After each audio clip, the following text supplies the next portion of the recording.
Hi అండి. Welcome to my channel. మీరందరూ బాగున్నారా అండి? నేనైతే చాలా బాగున్నాను. మీరందరూ కూడా బాగుండాలని మనస్ఫూర్తిగా కోరుకుంటున్నానండి. ఈరోజు నేనొచ్చేసి ఎంతో టేస్టీ అయిన సూపర్ రెసిపీ అయితే చూపించబోతున్నాను. ఏంటా అనుకుంటున్నారా?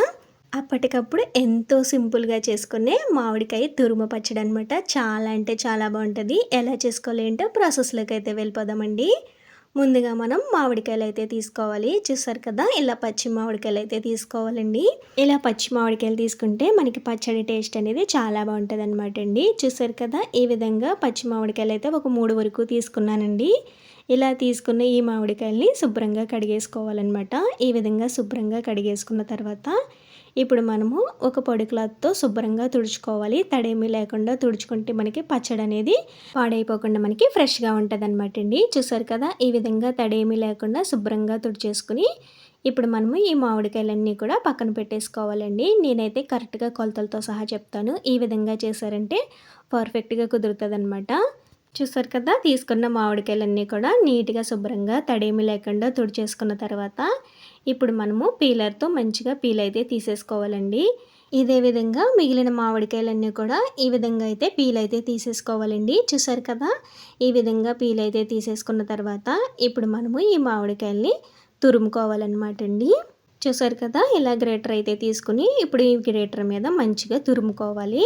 ఈ విధంగా చూపిస్తున్న విధంగా తురుముకుంటే మనకి పచ్చడి అనేది చాలా బాగుంటుందన్నమాట. మనకి ఈ పచ్చడి టిఫిన్‌లోకి కానీ, రైస్‌లోకి కానీ చాలా అంటే చాలా బాగుంటుందండి.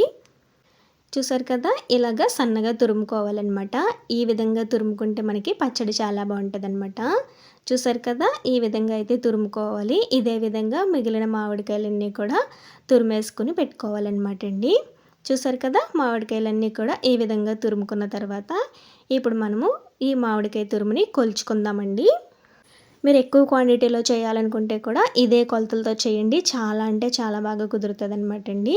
ముందుగా మనం ఏదైనా బౌల్ కానీ ఇలా లేదంటే మెజర్మెంట్ కప్ కానీ తీసుకుని మంచిగా ఈ మామిడికాయ తురుముని కొలుచుకోవాలన్నమాట అండి. మనకి ఎన్ని కప్పులు అయిందనేది కొలుచుకోవాలండి. దాన్ని బట్టి మనం మిగిలిన ఇంగ్రీడియంట్స్ అయితే వేసుకోవాల్సి ఉంటుందన్నమాట అండి.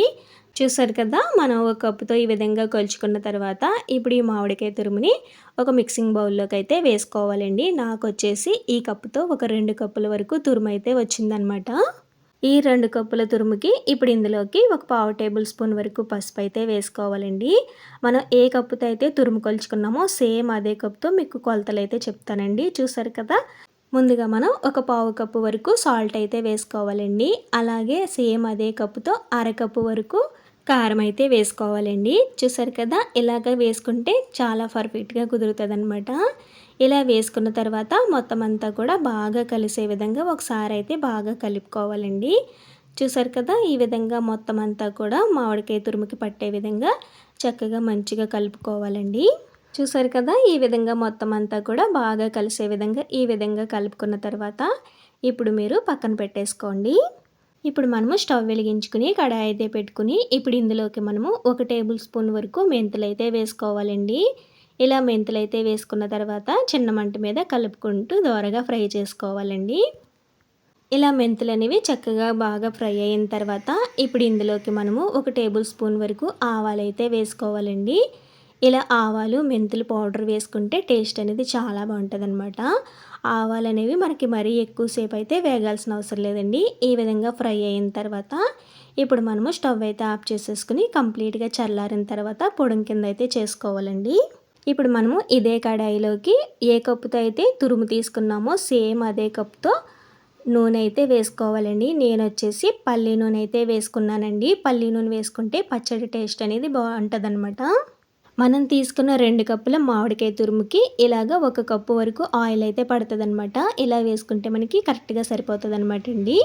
ఇప్పుడు ఈ ఆయిల్ అనేది కాస్త వేడైన తర్వాత ఇప్పుడు ఇందులోకి 1 టేబుల్ స్పూన్ వరకు ఆవాలు, 1 టేబుల్ స్పూన్ వరకు జీలకర్ర, అలాగే ఒక వెల్లుల్లిపాయ తీసుకుని ఇలా దంచుకుని అయితే వేసుకోవాలండి. ఇలా ఇవన్నీ కూడా వేసుకున్న తర్వాత కాస్త ఫ్రై అయిన తర్వాత ఇప్పుడు ఇందులోకి మనము కడిగి ఆరబెట్టుకున్న కరివేపాకు అయితే వేసుకోవాలండి. కరివేపాకు కూడా తడేమి లేకుండా చూసుకోవాలండి. చూసారు కదా! కరివేపాకు వచ్చేసి ఒక 4 రెమ్మల వరకు కరివేపాకు అయితే వేసుకున్నానండి. ఇలా వేసుకున్న తర్వాత ఈ విధంగా కాసేపు ఫ్రై చేసుకున్న తర్వాత ఇప్పుడు ఇందులోకి మనము ఒక 4 ఎండుమిర్చిని కూడా వేసుకుని మంచిగా కలుపుకుంటూ ఫ్రై చేసుకోవాలండి. ఈ తాలింపు అనేది మనం మరీ ఎక్కువగా ఫ్రై చేసేసుకోకూడదనమాట. మనకి చల్లారిన తర్వాత ఇంకా కలర్ అయితే చేంజ్ అయిపోతుందనమాట అండి. చూసారు కదా, ఈ విధంగా ఫ్రై అయిన తర్వాత ఇప్పుడు మనము స్టవ్ అయితే ఆఫ్ చేసేసుకుని కంప్లీట్‌గా చల్లారనివ్వాలనమాట అండి. అస్సలు వేడి ఉండకూడదు. ఇప్పుడు మనము మామిడికాయ తురుముకి ఉప్పు, కారం ఇవన్నీ పట్టించి పక్కన పెట్టుకున్నాం కదండీ. ఇప్పుడు ఇందులోకి మనము మెంతులు, ఆవాలు పొడి చేసుకున్నాం కదండీ. ఈ పౌడర్‌ని అయితే వేసేసుకోవాలండి. ఇలా వేసుకున్న తర్వాత మరొకసారి మంచిగా కలిసే విధంగా బాగా కలుపుకోవాలండి.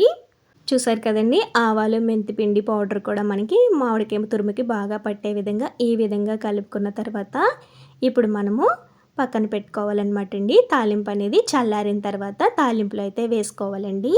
చూసారు కదా, మనకి తాలింపు అనేది చక్కగా చల్లారిపోయింది కదండీ. ఈ విధంగా వేడేమీ లేకుండా మంచిగా చల్లారిన తర్వాత ఇప్పుడు ఇందులోకి మనము మామిడికాయ తురుముకి అన్నీ పట్టించి పక్కన పెట్టుకున్నాం కదండీ. ఇప్పుడు మనము ఈ మామిడికాయ తురుముని ఈ ఆయిల్లోకి అయితే వేసేసుకోవాలండి. ఇలా వేసుకున్న తర్వాత మొత్తం అంతా కూడా బాగా కలిసే విధంగా బాగా కలుపుకోవాలి. స్టవ్ ఏమీ వెలిగించకుండానే కలుపుకోవాలన్నమాట అండి. చూసారు కదా, ఈ విధంగా మొత్తం అంతా కూడా ఆయిల్ అంతా కూడా మనకి మామిడికాయ తురుముకి పట్టే విధంగా ఈ విధంగా బాగా కలిపేసుకోవాలండి. మనం ఈ పచ్చడిని వెంటనే కాకుండా ఈవినింగ్ కానీ లేదంటే నెక్స్ట్ డే నుంచి కానీ తినొచ్చు అనమాట అండి. చాలా బాగుంటుందన్నమాట. చూసారు కదా, ఈ విధంగా మంచిగా కలిపేసుకున్న తర్వాత మూత పెట్టేసుకుని ఈవినింగ్ వరకు అలా ఉంచేసుకోండి. చూసారు కదా, మనకి ఈవినింగ్ అయిన తర్వాత పచ్చడి అనేది ఆయిల్ అనేది చక్కగా పైకి తేరి మంచిగా రెడీ అయిందనమాట అండి. ఇలా రెడీ అయిన ఈ పచ్చడిని మనం ఒక నెల రోజుల వరకు స్టోర్ చేసుకోవచ్చు అనమాట అండి. ఫ్రిడ్జ్లో పెట్టుకుంటే ఇంకెక్కువ రోజులే ఉంటుందన్నమాట. ఈ పచ్చడి మనకి మార్నింగ్ బ్రేక్ఫాస్ట్లోకి కానీ లేదంటే రైస్లోకి కానీ చాలా అంటే చాలా బాగుంటుంది అనమాట. చాలా టేస్టీగా కూడా ఉంటుంది అనమాట అండి. మనకి మార్నింగ్ హడావిడి టైంలో ఒక్కొక్కసారి మనకి టిఫిన్లోకి చట్నీ చేసే టైం అయితే ఉండదు కదండి. అలాంటప్పుడు ఇలా చేసుకుని పెట్టుకుంటే చాలా బాగా యూజ్ అవుతుంది అనమాట. ఇలా రెడీ అయిన ఈ పచ్చడిని ఒక గాజు సీసాలో అయితే వేసుకుని స్టోర్ చేసుకుంటే మనకి పచ్చడి అయితే రెడీ అయిపోయిందనమాట అండి. చాలా అంటే చాలా బాగుంటుంది. చాలా టేస్టీగా కూడా ఉంటుంది అనమాట అండి. మరి మీరు ఎప్పుడైనా విధంగా ట్రై చేయకపోతే మాత్రం డెఫినెట్లీ ట్రై చేయండి. సరేనండి, బాయ్ బాయ్.